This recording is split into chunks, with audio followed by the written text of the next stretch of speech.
The train journey from Washington to Pasadena took Cor, Jenny, and Erika an extra day because they missed their connection in Chicago. The next train was scheduled to leave in 10 hours, and because of the cold, they chose not to leave the train station. They waited there from 9 in the morning until 7 o'clock at night. Luckily, there was a waiting room for children with cribs and facilities to warm up food.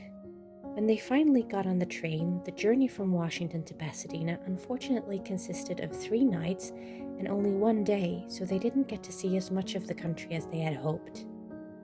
They did travel through the Rocky Mountains during the day, which were a sight to see, especially to them, since there aren't any mountains in the lowlands. They were sitting in the back, so they would often see the front of the long train when there were bends in the tracks. Mrs. Fowler came to meet them at the train station on a foggy Tuesday morning, December 9th, 1958. It didn't often get foggy because of the smog, and Mrs. Fowler was wearing 2 coats because she was so cold. Cor and Jenny thought it felt like a lovely spring day compared to the cold weather they had experienced in Washington. The Fowlers' home was very large and had no less than 5 bathrooms. There, in the garden next to an orange tree, wearing only a blouse and skirt, in December, Jenny wrote her parents and sister a letter telling them all about their journey and her first impressions of California and Pasadena. Mrs. Fowler was a very warm and affectionate woman. Jenny had to admit that the English language was a bit difficult, but that would probably just need some time in getting used to. Pasadena was easy to love, and not only because of the pleasant climate.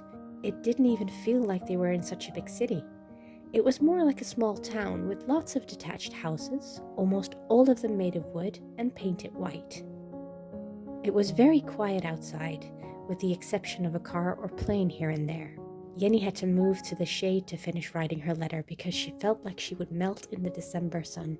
With Mrs. Fowler's help, they found a place to live. On their last night at the Fowlers, they had a party for colleagues from Caltech. This happened often, at least every other week.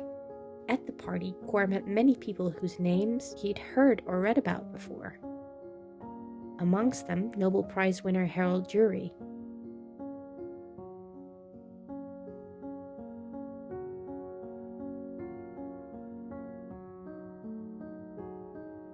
The men brought their own drinks and wives.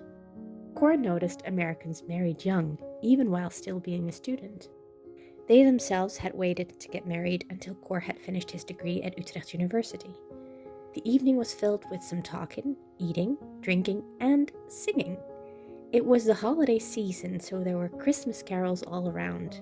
It quickly became clear that Christmas was an important holiday in the States.